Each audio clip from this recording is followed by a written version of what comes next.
ഇടുക്കി മുള്ളരിങ്ങാട് കാട്ടാന ആക്രമണത്തിൽ മരിച്ച അമർ ഇലാഹിയുടെ ഖബറടക്കം ഇന്നാണ് നടക്കുക.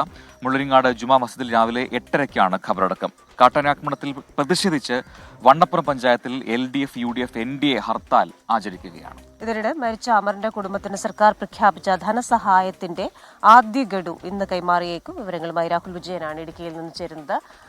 Rahul, very good morning. ദൗർഭാഗ്യകരമായ സംഭവമാണ്. രാത്രി തന്നെ പോസ്റ്റ്മോർട്ടം ഒക്കെ കഴിഞ്ഞ് മൃതദേഹം ബന്ധുക്കൾക്ക് വിട്ടുകൊടുത്തു എന്ന് മനസ്സിലാക്കുന്നു. എപ്പോഴാണ് ഖബറടക്കം?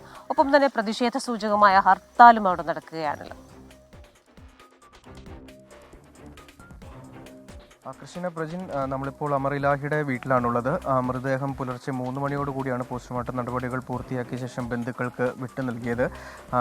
രാവിലെ 8 മണിക്ക് ശേഷം ഖബറടക്കം മുള്ളരിങ്ങാട് ജുമാ മസ്ജിദിൽ ഉണ്ടാകും എന്നുള്ള കാര്യം കൂടി ബന്ധുക്കൾ വ്യക്തമാക്കുകയും ചെയ്തിട്ടുണ്ട്. വലിയ തരത്തിലുള്ള പ്രതിഷേധം ഇതുമായി ബന്ധപ്പെട്ട് ഈ മുള്ളരിങ്ങാട് മേഖലയിലുണ്ട്, ഈ കാട്ടാന ആക്രമണവുമായി ബന്ധപ്പെട്ടുണ്ട് എന്നുള്ളതാണ് ഏറ്റവും പ്രധാനപ്പെട്ട കാര്യം. അതിൻ്റെ പശ്ചാത്തലത്തിലാണ് ഇന്ന് LDF, UDF, NDA വണ്ണപ്പുറം പഞ്ചായത്തിൽ ഹർത്താലിന് ആഹ്വാനം ചെയ്തിരിക്കുന്നത്.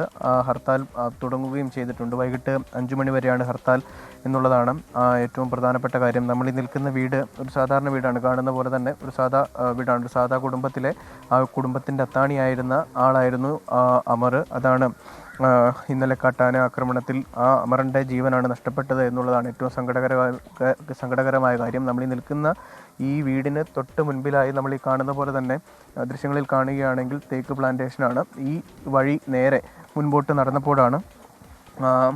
നടന്നാണ് ഈ തേക്ക് പ്ലാന്റേഷൻ കെട്ടിയിരുന്ന പശുവിനെ അഴിക്കാനായി അമർ പോവുകയും ചെയ്തത്. അങ്ങനെ ആ തേക്ക് പ്ലാന്റേഷനിലേക്ക് കയറിയപ്പോഴാണ് ഈ കാട്ടാന ആക്രമണം ഉണ്ടായത് എന്നുള്ളതാണ് ഏറ്റവും ദൗർഭാഗ്യകരമായ കാര്യം. ഈ പ്രദേശത്ത് കഴിഞ്ഞ 4 വർഷമായി കാട്ടാനയുടെ ആക്രമണം ഉണ്ട്, കാട്ടാന ശല്യമുണ്ട്. കഴിഞ്ഞ കുറച്ച് നാളുകളായി കാട്ടാനകൾ ജനവാസ മേഖലയിലേക്ക് ഇറങ്ങുന്നതും അതിരൂക്ഷമായി തുടരുകയായിരുന്നു. അതിനിടയിൽ ഈ ആനകളെ തുരത്തുന്നതിന് വേണ്ടി പ്രത്യേക ഒരു ഡ്രൈവൊക്കെ വനംവകുപ്പിൻ്റെ ഭാഗത്തു നിന്നുണ്ടായിരുന്നു. പക്ഷേ അതൊന്നും ഇത്ര ഫലപ്രദമായിട്ട് വന്നില്ല. ഒരു 6 ആനകൾ ഇപ്പോഴും ഈ ജനവാസ മേഖലയിൽ തന്നെ ഉണ്ടായിരുന്നു. അതിലൊരു ആനയുടെ ആക്രമണത്തിലാണ് ഇന്നലെ അമറിൻ്റെ ജീവൻ നഷ്ടപ്പെട്ടത് എന്നുള്ളതാണ് ഏറ്റവും പ്രധാനപ്പെട്ട കാര്യം. വൈകിട്ട് 3:30 കാട്ടാന ആക്രമണം ഉണ്ടാകുന്നത്.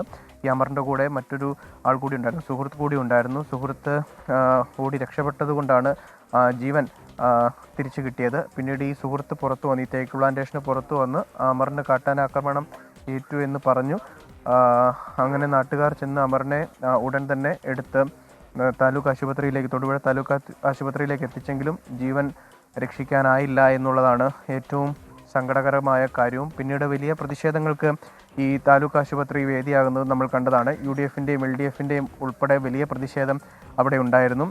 ഈ മോർച്ചറിക്ക് മുൻപിൽ UDF പ്രവർത്തകർ ഡീൻ കുര്യാക്കോസ് MPയുടെ നേതൃത്വത്തിൽ കുത്തിയിരുന്നുകൊണ്ടുള്ളൊരു പ്രതിഷേധം നമ്മൾ കണ്ടതാണ്. നഷ്ടപരിഹാര തുക നൽകുന്നതിൽ ആദ്യം സർക്കാർ വനംവകുപ്പ് ഒരു തീരുമാനം എടുത്തിരുന്നില്ല. പിന്നീട് വലിയ പ്രതിഷേധങ്ങൾക്കും ചർച്ചകൾക്കും ഒടുവിലാണ് ദുരന്ത നിവാരണ അതോറിറ്റിയിൽ നിന്ന് 4 ലക്ഷവും സർക്കാരിൽ നിന്ന് 6 ലക്ഷവും ചേർത്ത് 10 ലക്ഷം രൂപ കൊടുക്കുന്നതിന് വേണ്ടി തീരുമാനമായത്. ശരി, രാഹുൽ വിജയനാണ് വിശദാംശങ്ങൾ നൽകിയത്. കൃഷ്ണ ചേച്ചി, നമ്മൾ ഈ പറയുന്ന പോലെ 2 ആഴ്ചക്കിടയിൽ ഉണ്ടാകുന്ന ഇതേ രീതിയിലുള്ള, നമ്മൾ കുട്ടമ്പുഴയിൽ കണ്ടതാണ്, നമ്മളവിടെ പോയതാണ്, കാട്ടാനാക്രമണത്തിൽ എൽദോസ് എന്ന് പറഞ്ഞ യുവാവ് അവിടെ കൊല്ലപ്പെടുന്നു. ഇപ്പോൾ 22 വയസ്സുള്ള അമർ ഇലാഹിയാണ് കഴിഞ്ഞ ദിവസം തൊടുപുഴയിൽ കൊല്ലപ്പെട്ടത്. അപ്പോൾ ഇനി ആവർത്തിക്കില്ല ഇത്തരം സംഭവങ്ങൾ എന്നൊക്കെ പറയുമ്പോഴും അതിന് യാതൊരു മാറ്റവുമില്ല എന്നാണ്. പല ഇടങ്ങളിലായി ഇതുപോലെ കാട്ടാന ആക്രമണങ്ങൾ ഒരു തുടർക്കഥയായി മാറുന്നുണ്ട്. എന്താണ് ശാശ്വതമായ പരിഹാരം എന്ന് സർക്കാർ ഗൗരവ സ്വഭാവത്തിൽ ചിന്തിക്കേണ്ടിയിരിക്കുന്നു.